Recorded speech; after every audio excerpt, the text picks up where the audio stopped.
Shalom teman-teman gereja DMC Bahasa Malaysia. Salam berkat dalam nama Yesus Kristus. Saya ucapkan selamat bertemu sekali lagi. Semoga saudara semua sehat dan ceria di dalam Tuhan. God is good all the time. All the time. God is good. Beritahu orang sebelah, saya adalah orang yang paling disayangi Tuhan. Wow, saudara. Jikalau saudara semua setuju, tekan ikon love di bawah. Amin, saudara. Hari ini masuk kita ke dalam minggu yang kelima. Kita sama-sama beribadah secara online. Walaupun kita beribadah secara online, kita sama-sama doakan supaya hadirat Tuhan yang luar biasa akan menyertai kita sepanjang ibadah pada hari ini. Kita mungkin dipisahkan secara fizikal, saudara. Tetapi secara online, kita dapat bersama melalui Zoom, Hangout, Microsoft Teams Meeting, Webex, social media seperti Facebook, Twitter, Instagram, dan sebagainya. Gereja bukanlah berkenaan dengan bangunan, tetapi gereja adalah berkenaan dengan saudara dan saya. Amin, saudara. Iblis akan mengatakan bahawa dia berjaya menutupkan gereja dengan COVID-19. Tetapi Tuhan mengatakan dia berjaya menubuhkan gereja di setiap rumah, di setiap hati orang yang percaya. Amin. Minggu ini, saudara, izinkan saya berkongsi tentang harapan di dalam krisis. Bagaimana kita melalui 3 fasa yang akan kita harungi di dalam krisis dengan melihat kepada kematian, pengemudian, dan kebangkitan Yesus dan mengaplikasikannya ke dalam kehidupan kita. Persoalannya, apakah kebangkitan Yesus ada kena-mengena dengan situasi krisis yang kita hadapi sekarang ini? Hari ini, saudara, sama-sama kita renungkan 3 jawaban yang Yesus berikan kepada kita di dalam kita mengharungi kehidupan di dalam krisis. Sama ada kita menghadapi krisis yang sekarang ini atau untuk masa hadapan. Bahagian firman Tuhan ini adalah yang saya rasakan sangat cocok untuk kita semua. Mari sama-sama kita minta Tuhan untuk berbicara kepada kita pada pagi hari ini. Mari kita berdoa. Allah Bapa kami yang di surga, kami datang ke hadirat-Mu pada pagi ini. Sesungguhnya Tuhan, di dalam situasi COVID-19 ini, kami memerlukan Engkau. Kami tidak dapat jalan sendiri tanpa Tuhan. Biarlah pada pagi ini Tuhan, Engkau berbicara. Ubah kami Tuhan, dengan firman-Mu yang hidup, supaya kami dapat menjadi serupa dengan Tuhan Yesus. Supaya kami hidup di dalam Kristus. Supaya kami hidup dengan penuh kemenangan dan keyakinan di dalam Kristus. Supaya kami memperolehi kedamaian yang luar biasa. Supaya hari ini iman kami diteguhkan. Terima kasih Tuhan, di dalam nama Yesus Kristus, Tuhan dan Juru Selamat kami. Kepada kita semua yang setuju, sama-sama kita katakan, Amin. Amin. Amin. Mari kita membaca firman Tuhan, Wahyu 18a, 17b sampai 18. Ini adalah firman Tuhan untuk kita pada pagi ini, saudara. Dan ini adalah perkataan Yesus dalam buku Wahyu. Akulah Alfa dan Omega, yang pertama dan yang terakhir. Demikian firman Tuhan Allah yang Maha Kuasa, yang ada sekarang, yang ada dahulu, dan yang akan datang. 17b.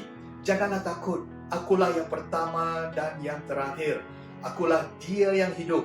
Aku pernah mati, tetapi lihatlah, aku hidup selama-lamanya. Aku memegang anak kunci kematian dan alam maut.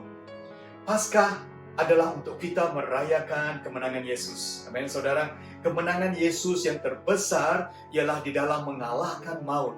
Dia sudah bangkit. Sebab itu kita mengatakan, wahai maut, di manakah kemenanganmu? Wahai maut, di manakah sengatmu? Wow, saudara, inilah Paskah yang telah kita rayakan minggu lepas. Jikalau kunci kematian dan kunci alam maut adalah di dalam tangan Yesus, pintu kematian akan tertutup untuk kita yang percaya kepada Yesus. Amin. Inilah kebenaran yang kita perolehi melalui iman kita kepada Yesus Kristus.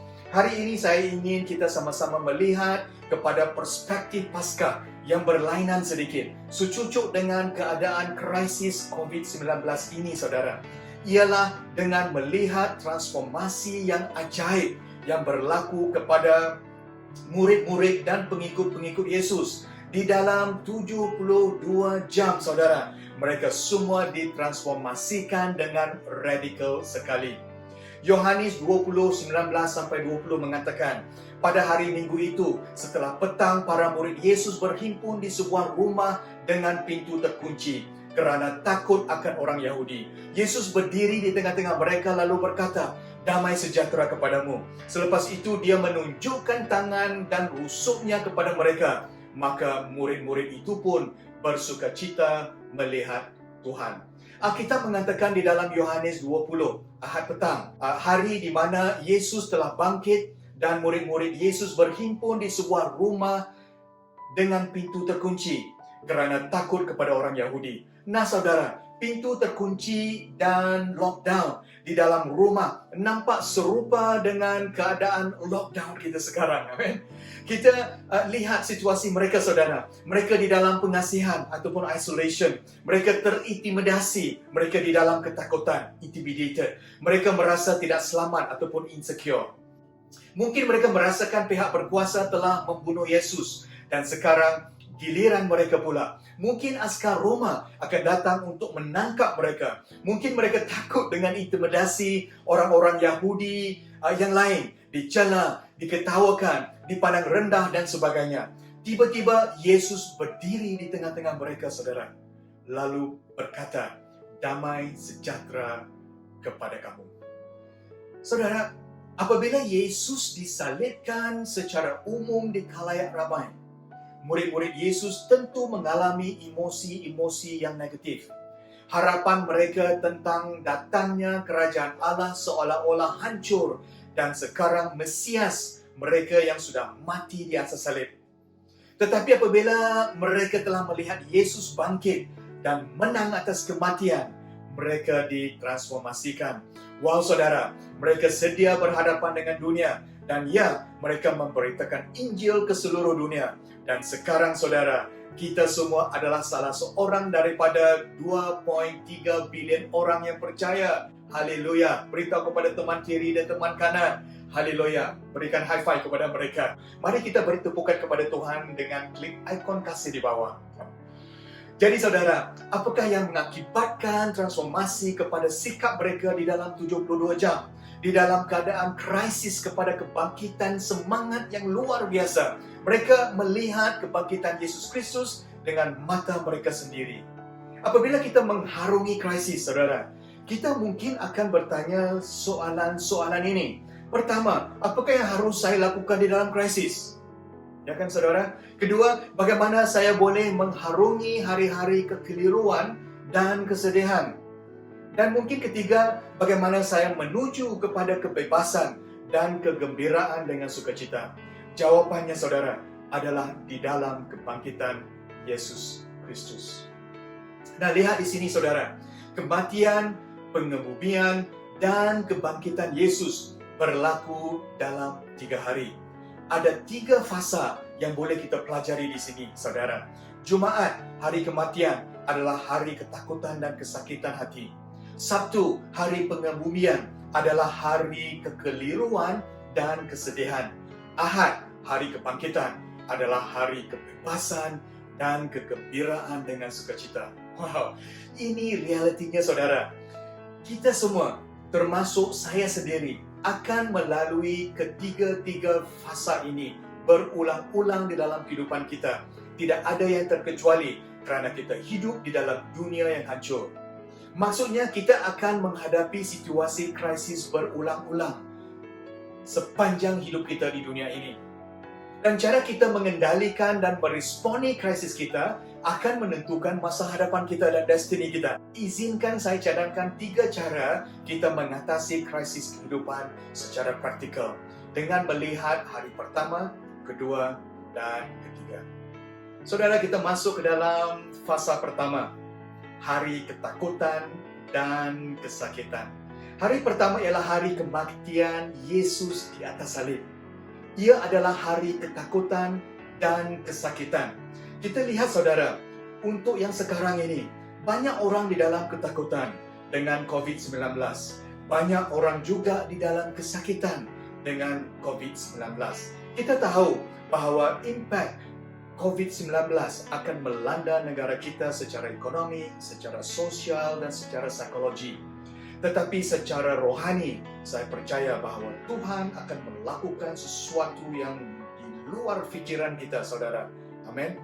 Inilah hari di mana kita akan mendengar berita buruk akan berlaku kepada kita, saudara.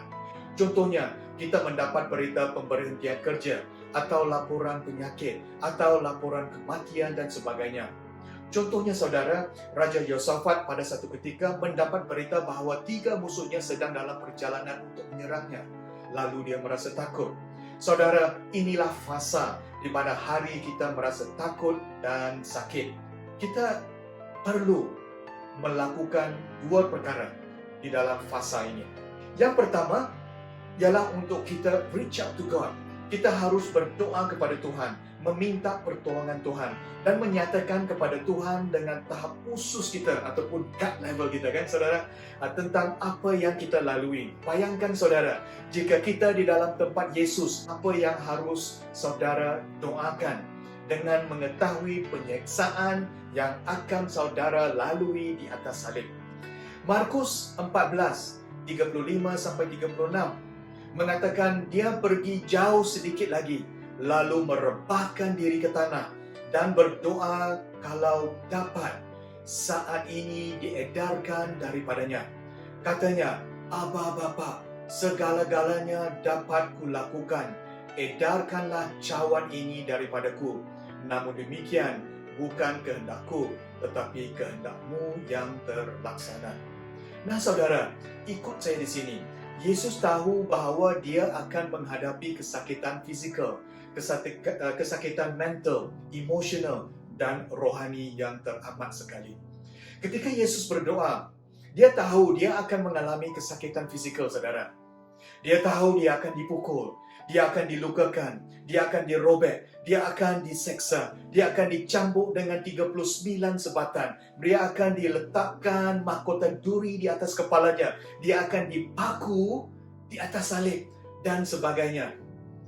Dia juga tahu secara mental dan emosional, dia akan dihina, dia akan ditolak, ataupun rejection, dia akan dimalukan, dia akan mengalami keaiban, disgrace, saudara. Dia akan dikhianati.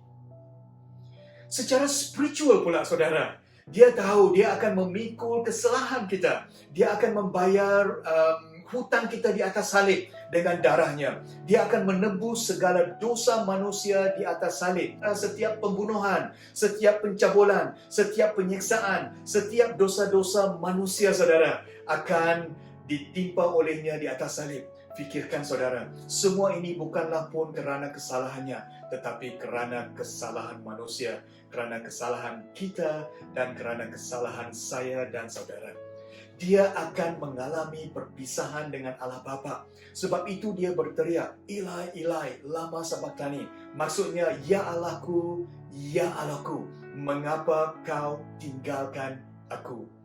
Jadi saudara, di dalam kita menghadapi hari-hari ketakutan dan kesakitan, kita harus berdoa kepada Tuhan seperti Yesus berdoa di Taman Getsemani. Kita reach out to God. Markus 14:36 katanya, Aba Bapa, segala-galanya dapat kau lakukan, edarkanlah cawan ini daripadaku. Namun demikian, bukanlah kehendakku, tetapi kehendakmu yang terlaksana. Wow, kita dapat melihat 3 perkara yang boleh kita pelajari di sini. Yang pertama, dia mengingatkan dirinya tentang kuasa Tuhan. Ayat 36a, segala-galanya dapat kau lakukan. Ya, Tuhan berkuasa, Tuhan berdaulat, Tuhan boleh melakukan segala-galanya, saudara. Dan yang kedua, dia menyatakan kehendaknya. Dia mengatakan, edarkanlah cawan ini daripadaku. Dia mengatakan kalau boleh, janganlah biarkan Yesus menghadapi keseksaan yang paling teruk itu. Jikalau boleh, Yesus tidak mahu melalui penyiksaan yang akan dia alami. So, jadi saudara, it's okay saudara, untuk kita berterus terang daripada gut level kita, daripada tahap khusus kita. Kita dengan jujur dan tulus berdoa kepada Tuhan dan menyatakan perasaan kita kepadanya.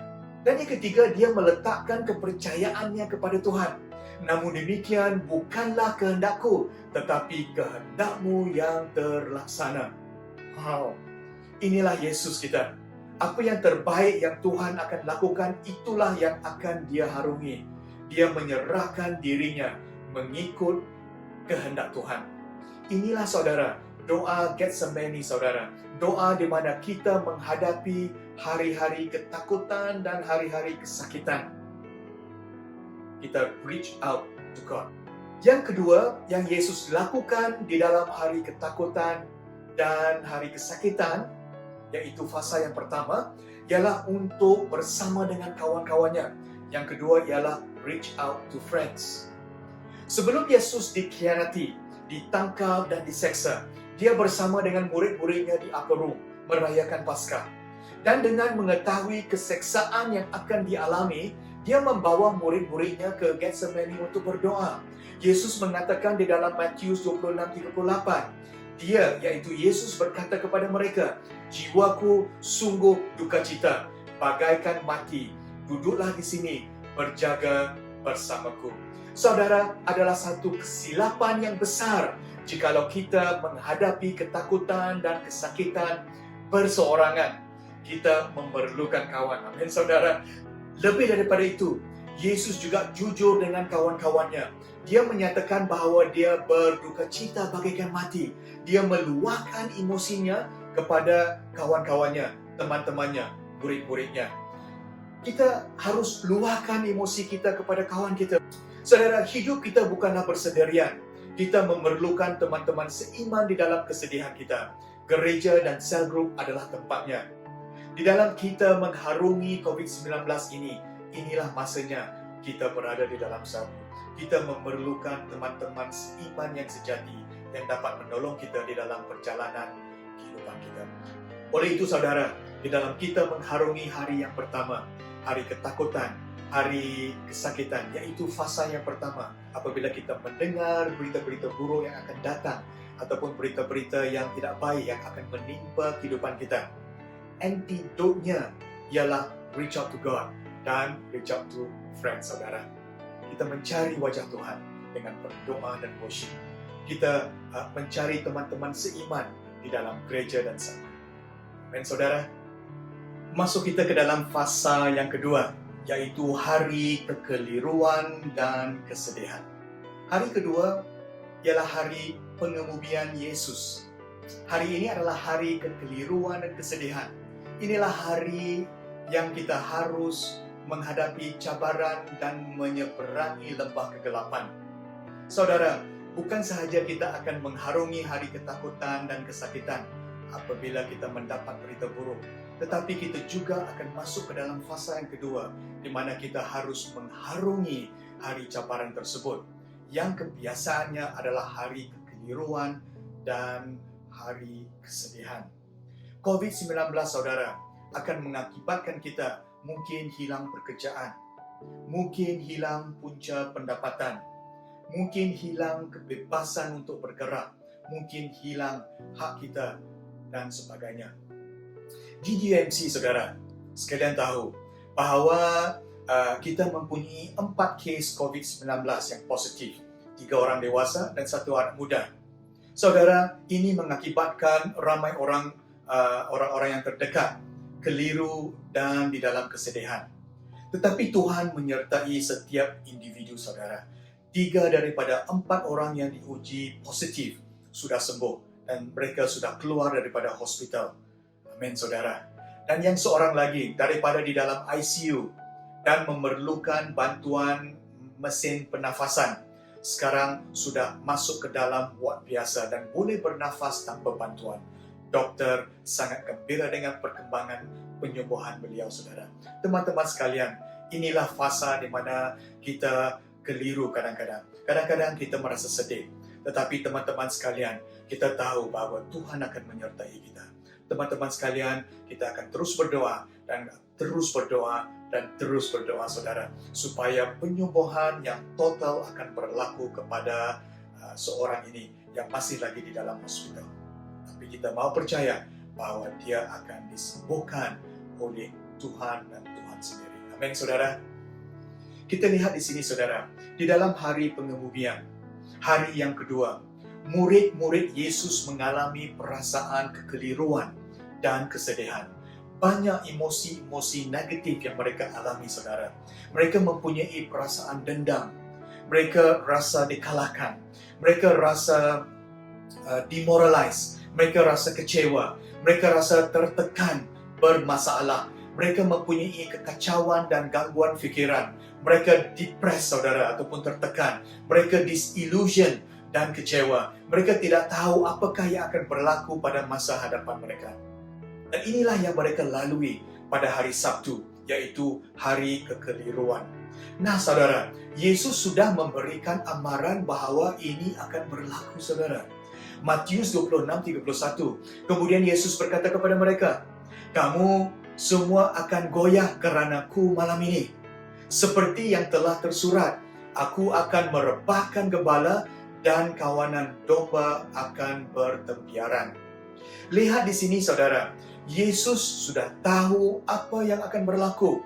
Apabila Yesus akan direbahkan, murid-murid Yesus akan goyah dan mereka akan lari bertempiaran. Yesus memberikan amaran ini pada hari Paskah. Dunia mereka akan terbalik. Seolah-olah langit akan runtuh ke atas mereka. Hari Sabtu, semua murid-murid Yesus menyembunyikan diri. Mereka berlari bertempiaran. Mereka keliru. Soalannya, saudara, apakah pernah kita meninggalkan Tuhan di dalam kekeliruan kita? Apakah pernah kita meninggalkan Tuhan di dalam keraguan kita? Apakah pernah kita meninggalkan Tuhan di dalam kesedihan kita? Saya secara pribadi pernah, saudara. Dan saya percaya saudara sekalian pun pernah melakukan ini. Jadi, saudara, apa yang harus kita lakukan di dalam kita menghadapi kekeliruan ini? Kita perlu mengingatkan diri kita tentang janji-janji Allah, saudara. Jumaat adalah hari untuk kita mencari Tuhan dan mencari kawan. Reach out to God and reach out to friends apabila kita mendapat berita yang kurang baik. Sabtu pula adalah hari untuk kita mengingatkan diri kita tentang janji-janji Tuhan. Inilah fasa yang kedua. Yesus telah memberikan mereka janji sebelum Yesus disalibkan.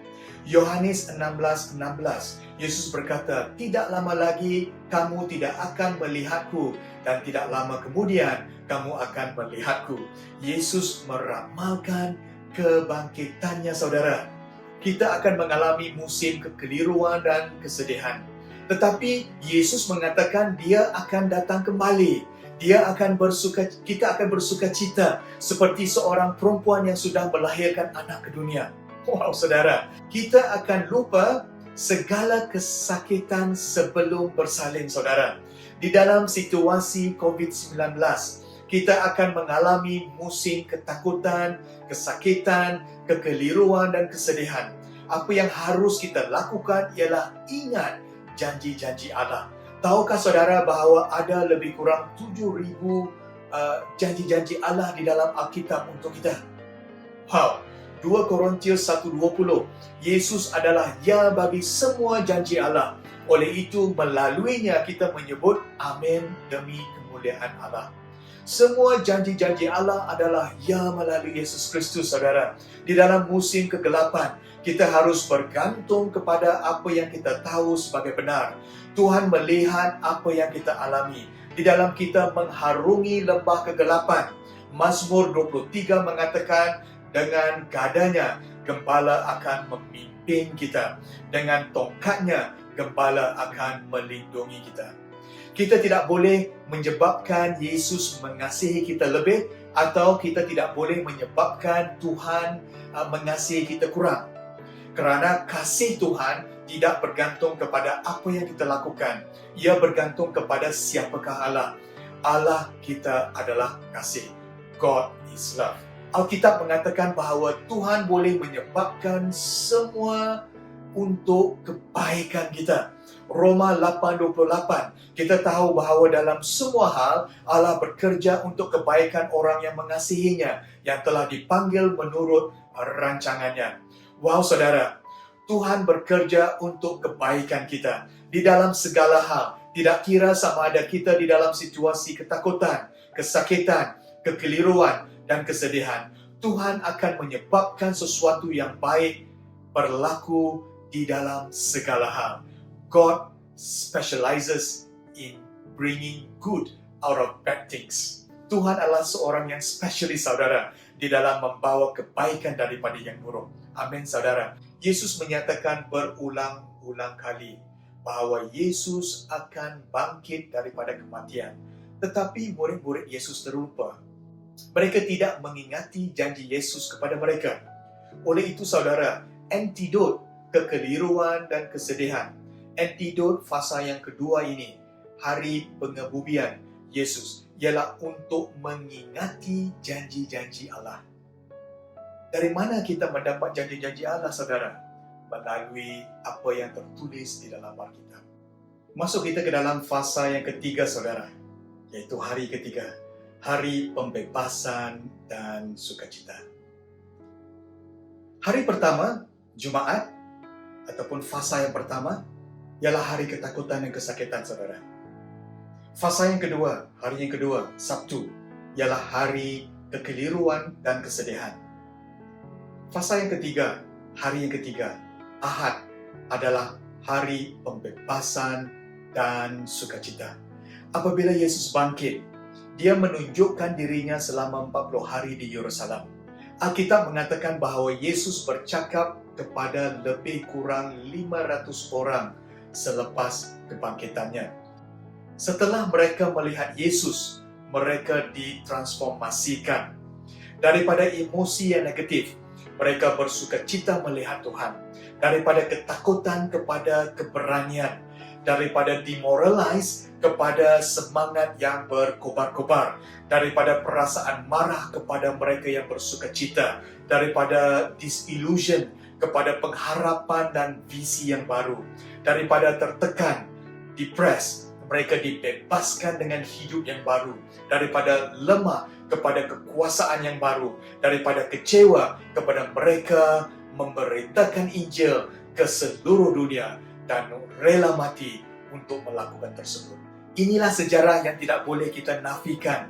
Yesus bangkit dan menunjukkan dirinya. Kebangkitan Yesus mengakibatkan letupan kegembiraan dan sukacita yang berjangkit secara positif, saudara. Mereka dibebaskan daripada belenggu ketakutan mereka. Mereka dibebaskan daripada belenggu kesedihan mereka. Daripada belenggu kekeliruan mereka. Daripada belenggu kebimbangan mereka. Yesus mengatakan, apabila kita mengenal kebenaran, kebenaran akan membebaskan kita. Amin, saudara. Persoalannya, saudara, bagaimana kita mengharungi lembah kegelapan kepada padang rumput yang hijau? Jawabannya ialah kita memerlukan kuasa Tuhan. Kuasa yang sama yang membangkitkan Yesus Kristus ada disediakan untuk kita. Kita mungkin telah cuba dengan kekuatan diri kita sendiri dan gagal. Tetapi kuasa Tuhan adalah ultimate, saudara. Kuasa yang sama yang membangkitkan Yesus ada disediakan untuk kita. Jumaat, cari Tuhan dengan berdoa. Sabtu, ingat janji-janji Allah. Ahad, bergantung kepada kuasa Tuhan. Inilah Paskah yang kita rayakan minggu lepas, saudara. Saudara, jikalau Tuhan boleh membangkitkan tubuh yang mati, Tuhan boleh membangkitkan kerjaya kita yang gagal.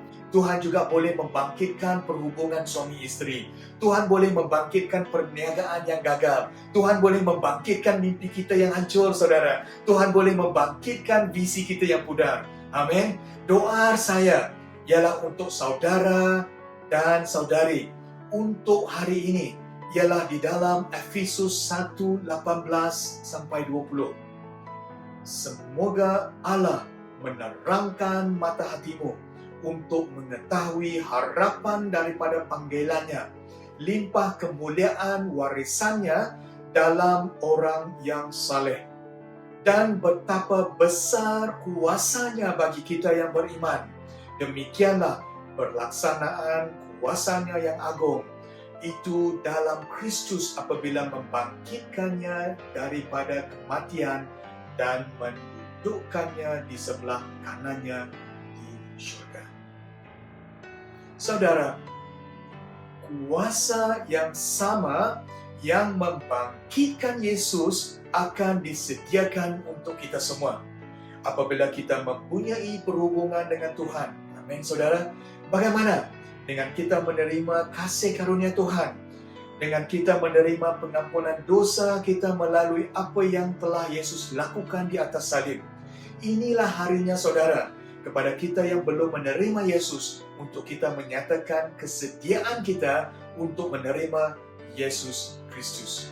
Paulus di dalam Filipi 3:10, aku hendak mengenalnya dan kuasa kebangkitannya dan turut merasai penderitaannya serta menjadi seperti dia di dalam kematiannya. Wow, inilah harinya, saudara, untuk kita menerima Yesus sebagai juru selamat. Jikalau ini adalah kehendak saudara, saudara boleh klik live prayer sebentar nanti. Perkara yang paling utama yang boleh kita lakukan ialah untuk kita menerima Yesus sebagai juru selamat kehidupan kita. Saudara, inilah kuasa kebangkitan Yesus yang telah disediakan untuk kita. Mari kita melihat kesaksian Abdul dan bapaknya Sulaiman di dalam movie yang pendek. Abdul and his father, Suleiman, spend time praying and studying the Bible together. Some might call that a miracle, since the two did not speak for nearly 20 years. In fact, Suleiman's father once tried to kill him. Why? Because at the age of 16, Abdul decided to leave Islam and follow Jesus. The young man's journey of faith began with an unexpected visit. I was sleeping and Jesus woke me up, and it was like a dream or revelation. Abdul gave his life to Christ after reading from a borrowed Bible. His decision made his family angry because in their Muslim community, leaving Islam brings disgrace. We didn't know what kind of belief he brought. We were fundamentalist Muslims and very upset. That is why we were against him. Our neighbors also told us he brought a foreign religion here, which is not good. And they said attack him and don't accept him. His mother, Samira, was also very upset when she learned her son became a Christian. I had deep, deep sorrow in my heart because I thought I had lost my boy. I thought we can't even be buried together when our days are over. It was a big sorrow at that time. Village leaders tried to intimidate Abdul by ordering a gang of young men to attack him. As I was walking to school, they met me on the road, and they beat me very badly with a rope and made me suffer. They asked me if this was my final decision. If I continued to be a Christian, they said they would take the full measure and would kill me. Still, Abdul refused to renounce Jesus, and his father became so angry, he tried to take his life. We chased him out from our home because we didn't want to be against our neighbors. He brought different things here, so we chased him out and he went to another village. During his years in exile from his family, Abdul worked at a church as a security guard and grew stronger in his faith. He read more than 100 Christian books and began discipling other former Muslims who had come to Jesus. But Abdul's mother missed him terribly, and after many years of separation, she slipped away to visit her son. During the 6 years, I had heard that he wasn't drinking alcohol and doing bad things. But the boys who were his friends here were doing those things, so I decided to see him secretly. Impressed by the changes in her son's life, Samira began to consider Christ. However, it took 10 years before she too would leave Islam to follow Jesus. I believe that the faith of my son was true and correct, but now I have a big problem with my husband. But I decided to follow Jesus and try to bring my husband to Christ. We showed big love to him and big changes in our character. This influenced him. About a year later, Suleiman's heart softened under the influence of God's big love. Now he and the rest of his family, about 40 of them, are all Christians. This hut on the family property is now a place of worship to the Lord and for hearing the gospel. I'm very happy that my family has come to Jesus. But the biggest thing that makes me excited is that near the home where I grew up is a place being used as a church. People are coming and praying and giving their lives to Christ. As for Suleiman, while he and his family are persecuted for their faith, He says he's not about to return to Islam, and he looks forward to eternity with the Lord. The fundamentalists can do the worst they can to us. The last option for them is to kill us. We don't mind if they kill us, because some believers will bury us. For us, it's better with Christ than to live in the community without Christ. We don't fear. These days for us are not a threat. Ephraim Graham, CBN News.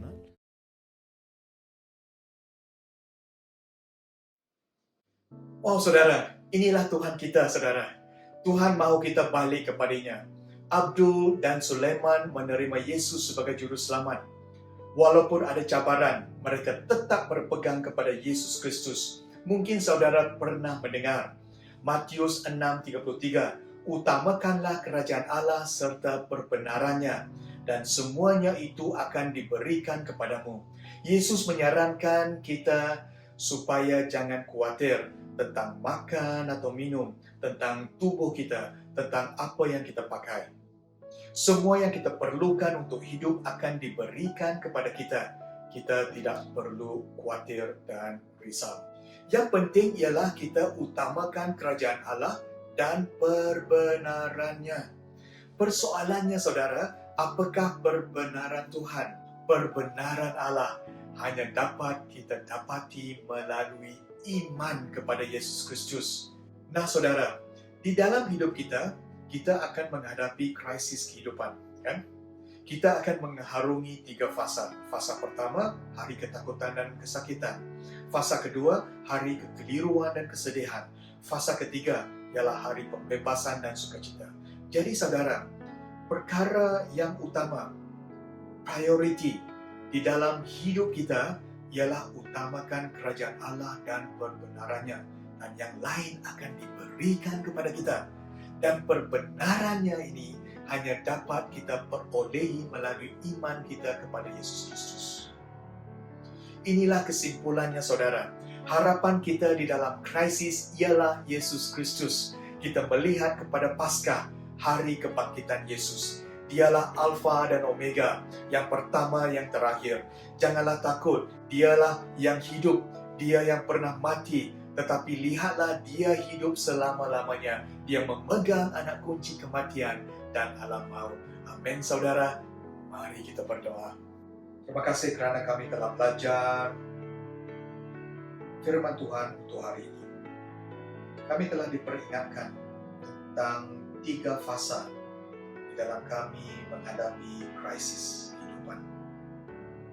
Tapi kami tahu bahwa apa yang kami pelajari tidak akan kembali kepadamu dengan sia-sia, melainkan akan melaksanakan apa yang Engkau kehendaki dan berhasil di dalam kehidupan kami. Kami serahkan diri kami pada hari ini. Di dalam kami mengharungi bayangan maut, kami tahu Engkau akan melindungi dan memimpin kami.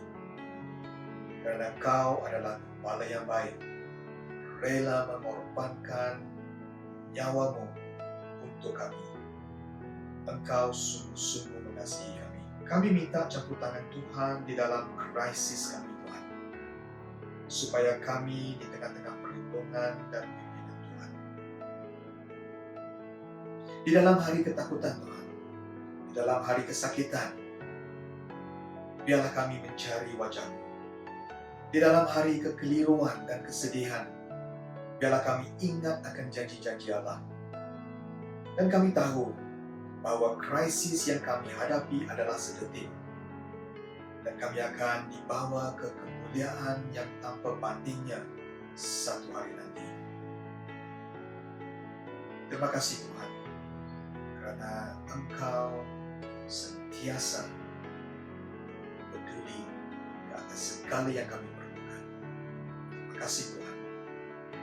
Mari kita terima berkat Tuhan untuk hari ini. Jadi pulanglah dengan berkat Tuhan. Tuhan memberkati engkau dan melindungi engkau. Tuhan menyinari engkau dengan wajahnya dan memberi engkau kasih karunia. Tuhan menghadapkan wajahnya kepadamu dan memberi engkau damai sejahtera. Dan kepada Tuhanlah kami berikan segala kehormatan, keagungan dan kemuliaan dari dahulu sampai selama-lamanya. Kita semua yang telah diberkati, sama-sama kita katakan amin. Terima kasih saudara, sampai kita bertemu sekali lagi. Tuhan memberkati. Shalom.